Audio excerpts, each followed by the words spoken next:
West Bend Power, a junior hockey organization, is officially playoff bound, but one of their most impactful players this season isn't even on the ice. Ashley Washburn introduces us to the man behind the mic.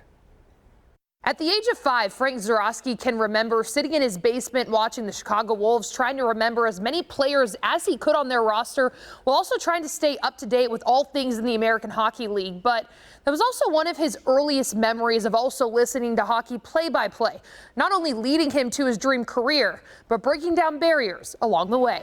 Hello again, everyone. High above the ice here at the Kettle Moraine Ice Center in West Bend, Wisconsin. I'm Frank Zawrasky. With the headset on and spotting boards filled out, it's moments like this Frank says he feels most like himself. The pace of it, the pace especially of hockey, there's no out of bounds. You're always on. And for my energy level, Ashley, that's what I want to do. Chasing a career in play-by-play has always been Frank's dream. The Power are riding the storm out tonight. But the path to getting here hasn't always been the easiest. They didn't know what it was. I got my first neuropsych when I was 2 years old. They knew there was something different. Not a bad different, just something different. And it wasn't until 4th grade Frank knew what that something different was. Autism. And more specifically, ASD1. It really allows me to pick up things faster. A strength his mentor even noticed. He has a tremendous ability to recall games, players, moments in time. And while Frank does not hide the fact that he's on the spectrum, it wasn't until this past month that he decided to share it with the hockey world. The amount of conversations I had at the dinner table with my parents, it's like, well, why can't I just talk about it now?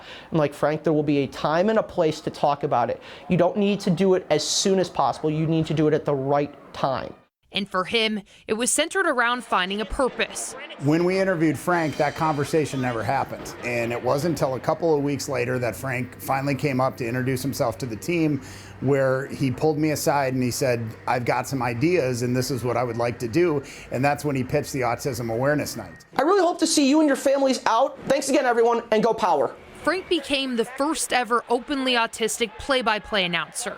But as more people learn about his story, he's hoping he won't be the last. Hopefully we start a movement. Hopefully we start something where it's like, okay, if you're autistic in hockey or if you're autistic in any sphere of work, you know, it's not a detriment, it's a benefit. And Frank shared with me that they were able to raise more than $3,000 for the Autism Society of Southeastern Wisconsin, a number he hopes will only continue to grow in year 2.